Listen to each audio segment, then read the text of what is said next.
नमस्कार, मी रोहिणी. माझ्या मराठी ब्लॉगमध्ये तुमचं परत एकदा स्वागत आहे. आजचा दिवस तुम्हा सर्वांना सुख, शांती आणि समृद्धीचा जावो हीच ईश्वरचरणी प्रार्थना.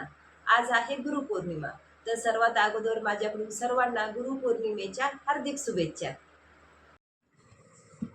सर्वप्रथम मी दरवाज्यावर स्वस्तिक हे शुभ चिन्ह काढून घेतले.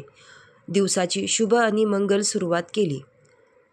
देवाचा आशीर्वाद आणि सकारात्मक ऊर्जा कायम आपल्या घरावर राहावा हीच प्रार्थना केली.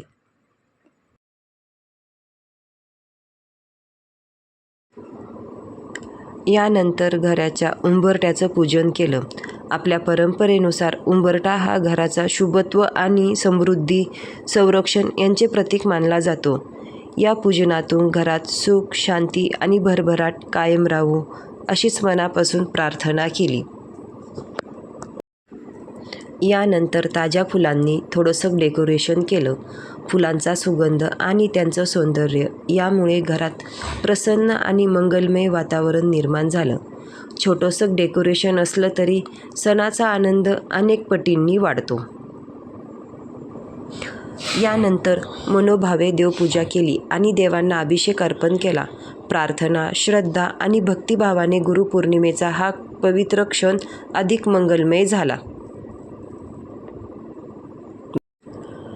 गुरुपौर्णिमेच्या शुभेच्छा देताना सर्वात आधी मला माझ्या आईची आठवण येते. आज ती या जगात नसली तरी तिचे संस्कार आणि तिचा आशीर्वाद कायम माझ्यासोबत आहे. माझी आईच माझी पहिली गुरु होती. आज या गुरुपौर्णिमेच्या पवित्र दिवशी तिला मनःपूर्वक वंदन करते. आई, जेथे कुठे असशील तेथे आनंदात राहा. तुझे आशीर्वाद कायम माझ्यावर राहू दे.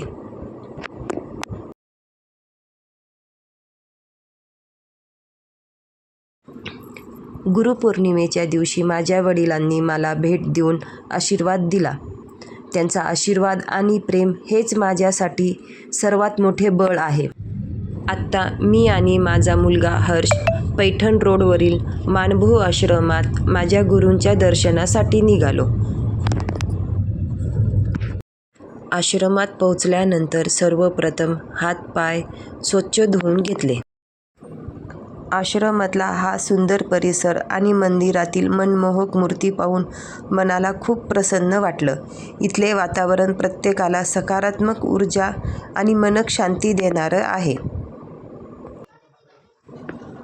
आम्ही आणलेला हार आणि विडा देवाला अर्पण केला. ही छोटीशी सेवा मनाला खूप समाधान आणि शांतता देणारी आहे. मी, माझा मुलगा हर्ष आणि माझी भाची आरोही आम्ही तिघांनीही मनोभावे येथे पूजा केली.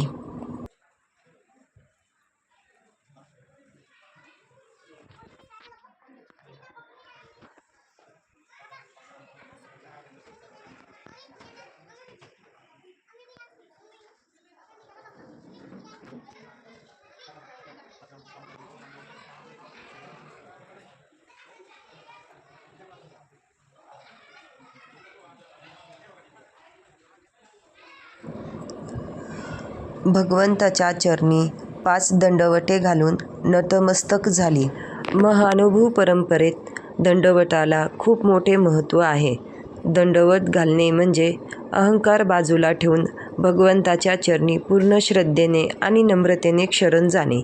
ही केवळ एक प्रथा नसून भक्ती, समर्पण आणि कृतज्ञता व्यक्त करण्याचा सुंदर मार्ग आहे.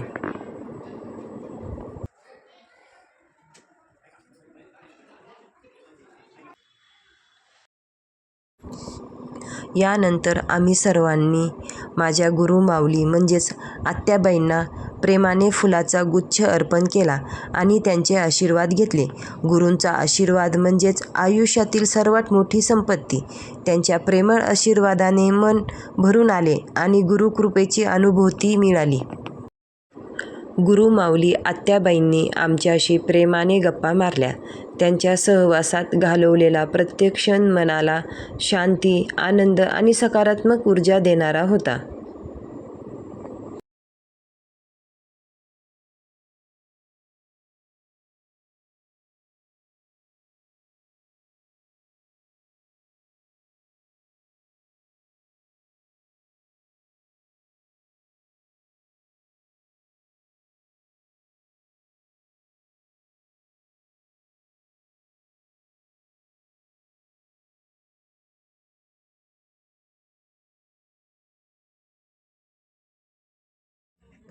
आश्रमातून बाहेर पडल्यावर आम्ही एका वाढदिवसाच्या कार्यक्रमाला पोहोचलो.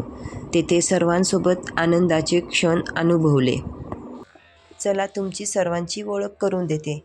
निळी साडी घातलेल्या त्या साखरे मावशी, त्यांच्या बाजूला त्यांचा मुलगा, नंतर त्यांची सून, त्यांची आद्विका नात, तिचाच वाढदिवस होता. नंतरची पिंक साडी घातलेली माझी लहानी मावशी रेवती, नंतरच्या साळुंके मावशी, नंतर माझी मोठी मावशी प्रीती मावशी, तिची सून प्राजक्ताच म्हणजेच माझी मावस भाऊजई, आणि ही पिंक ड्रेस घातलेली साळुंके मावशीची मुलगी, ती MBBS MD डॉक्टर आहे. उंबरठ्याचे पूजन पाहून मन अगदी प्रसन्न झाले. सगळा थकवा दूर झाला. आजचा माझा गुरुपौर्णिमेचा दिवस खूप खास ठरला. गुरूंचा आशीर्वाद आणि आपल्या माणसांचं प्रेम याने आजचा दिवस माझा खूपच छान गेला. तुम्हाला माझा आजचा छोटासा ब्लॉग कसा वाटला ते कमेंट करून नक्की सांगा आणि माझ्या चॅनलला लाईक, शेअर आणि सबस्क्राईब करायला विसरू नका. चला तर आता रात्रीचे 10 वाजून गेले आहेत, तर माझा ब्लॉग इथेच संपवते. चला भेटूयात पुढच्या ब्लॉगमध्ये. धन्यवाद.